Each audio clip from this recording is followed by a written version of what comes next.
ओम श्री गुरु सत्ताय नमः। आप सभी को सादर प्रणाम। युग निर्माण योजना ही गुरुवर की राम कहानी है। सुने हृदय के द्वार खोल प्रज्ञा पुत्रों की वाणी है। अपने जीवन से अपने जीवन से अपने जीवन से लिख देंगे युग निर्माणी जीवन गाथा। गुरुवर ने रच दी है फिर से त्याग समर्पण की परिभाषा। अपने जीवन से लिख देंगे युग निर्माणी जीवन गाथा। गुरुवर ने रच दी है फिर से त्याग समर्पण की परिभाषा। भोगवाद की आंधी भोगवाद की भीषण आंधी में भी ज्योतित सदा हुए। प्रखर साधना करके गुरुवर परम प्रफुल्लित सदा हुए। नई सदी में प्यार लुटाने वाली माता जी की बस आशा। गुरुवर ने रच दी है फिर से त्याग समर्पण की परिभाषा। गायत्री को गुरुवर ने ही शाप मुक्त करवाया है। पाखंडों में बंधे यज्ञ को घर घर तक पहुंचाया है। स्वतंत्रता के महासमर में पलट दिखा दी जिसने पाशा। गुरुवर ने रच दी है फिर से त्याग समर्पण की परिभाषा। अपने जीवन से लिख देंगे युग निर्माणी जीवन गाथा।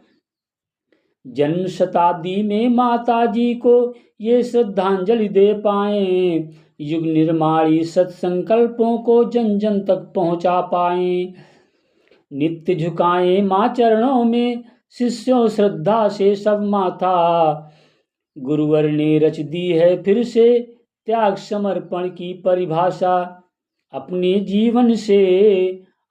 जीवन से लिख देंगे युग निर्माणी जीवन गाथा। सद्विचार की जन्म शताब्दी अखंड दीप की ये जन्म शती। प्यार भरा संगठन बनाओ स्नेहपूर्ण तुम बनो व्रती।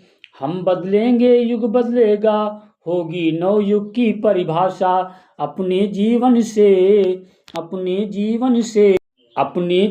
से लिख देंगे युग निर्माणी जीवन गाथा।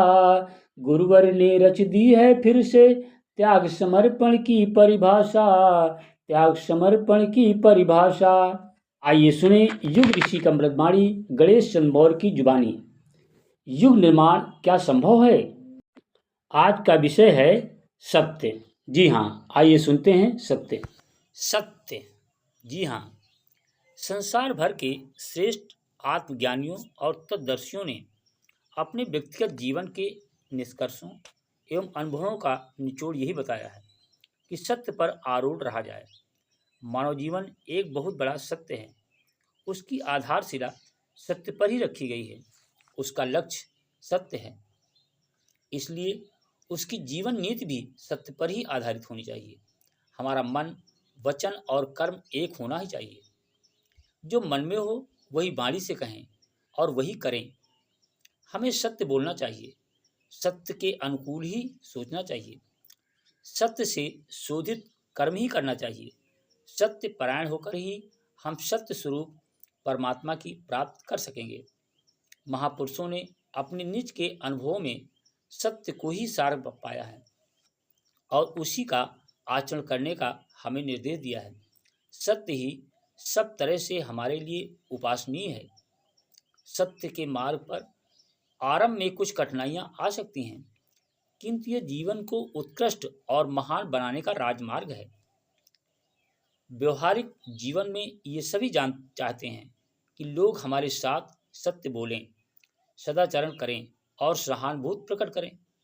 आत्मा अपनी श्रेष्ठता सत्य के द्वारा ही तो व्यक्त करता है। सत्य आत्मा का नैसर्गिक गुण है।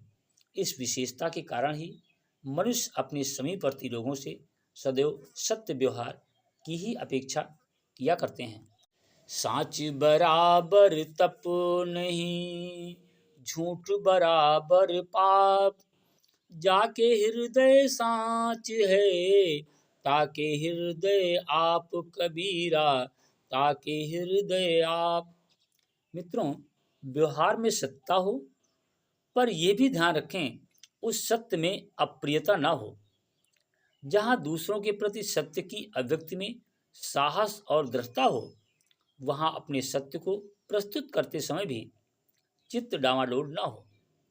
जीवन के प्रत्येक क्षेत्र में बरती गई ईमानदारी ही सार्वभौमिक सत्य है। केवल ऐसा सत्य ही हमें विश्व में यथार्थ की अनुभूति करा सकता है। सत्यवादी व्यक्ति भीतर और बाहर एक समान होता है, इसलिए उसकी शांति की था पा सकना किसी के लिए भी संभव नहीं होता है। जब तक इस सत्य का एक भी कण जिंदा है, ये पृथ्वी तभी तक स्थिर है।